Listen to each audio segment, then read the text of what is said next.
Hello દોસ્તો, good morning, જય શ્રી કૃષ્ણ. પરમાર કૈલાસબેન આપ સૌને જય શ્રી કૃષ્ણ. તો આજે સ્પેશિયલી વિડીયો એટલા હાટું બનાવવો છે કે ખજૂરભાઈ નીતિન જાની જે ગરીબોના ભગવાન છે અને આજકાલે એમને લોકોએ બહુ ચર્ચામાં લઈ લીધા છે. મેન કારણ શું છે એ જાણવા હાટું થઈને તો મેં ઘણી કોશિશ કરી, પણ આપણે મેન કારણ કાંઈ જાણવા મળ્યું નથી.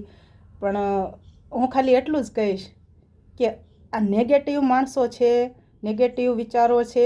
ખજૂરભાઈ, તમે આ નેગેટિવ વાતોમાં ન આવશો. હું તો એમ કહું છું ને કે નરેન્દ્ર મોદી જો આપણને મકાન બનાવી દે ને તો એ પહેલાં આપણે મકાનને હપ્તે હપ્તે આપણે પૈસા દે છે. તો તમે નરેન્દ્ર મોદી તો ભલે વડાપ્રધાન રહ્યા, પણ તમે એથી નહીં મહાન માણસ છો ખજૂરભાઈ. અને માણસને મકાન આશરો કરી દેવો એ કોઈ નાની હોની વાત નથી. આપણે પોતાના મકાન બનાવી છીએ ને તોય મોઢું ફાટી જાય છે. અને ખજૂરભાઈ, તમે જે મહાન કાર્ય કર્યું છે, તમે તમામ લોકોના ભગવાન છો. આજના આ 2024માં હું વાત કરી રહી છું. 2024ની આજે 30 તારીખ છે, 30 ડિસેમ્બર છે.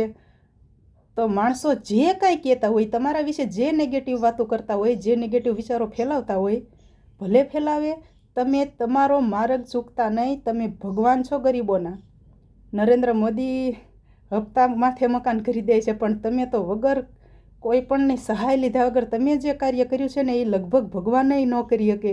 ખરેખર તમે બહુ સરસ કાર્ય કર્યું છે. બિરદાવવાને પાત્ર છો. તમને પ્રણામ છે ખજૂરભાઈ.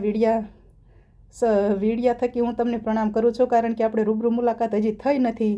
ભગવાનની મરજી હશે તો ક્યારેક રૂબરૂ મુલાકાત થશે તો આપણે બે બેનભાઈ મળશું. તો બહુ બધાય જે ટેંટે કરે છે એને કરવા દો. તમે પોઝિટિવ રહેજો, નેગેટિવ વિચારોમાં ફસાતા નહીં. અને તમને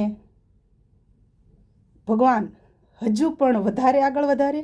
કારણ કે જે લોકોને અત્યારે જે લોકો તમારા ઓલા નથી કહેતા કે ઠીકરા ઉખાડે છે ને ઉકરડામાંથી, એને ઉખાડવા દો. જ્યારે જે થઈ ગયું એ થઈ ગયું છે.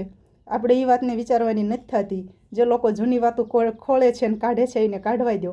તમે માત્ર તમારા જ કામ હામી, તમારા લક્ષ્ય હામી ધ્યાન આપો. બસ, વધારે કાંઈ નહીં ખજૂરભાઈ. જય શ્રી કૃષ્ણ. ખુશ રહેજો.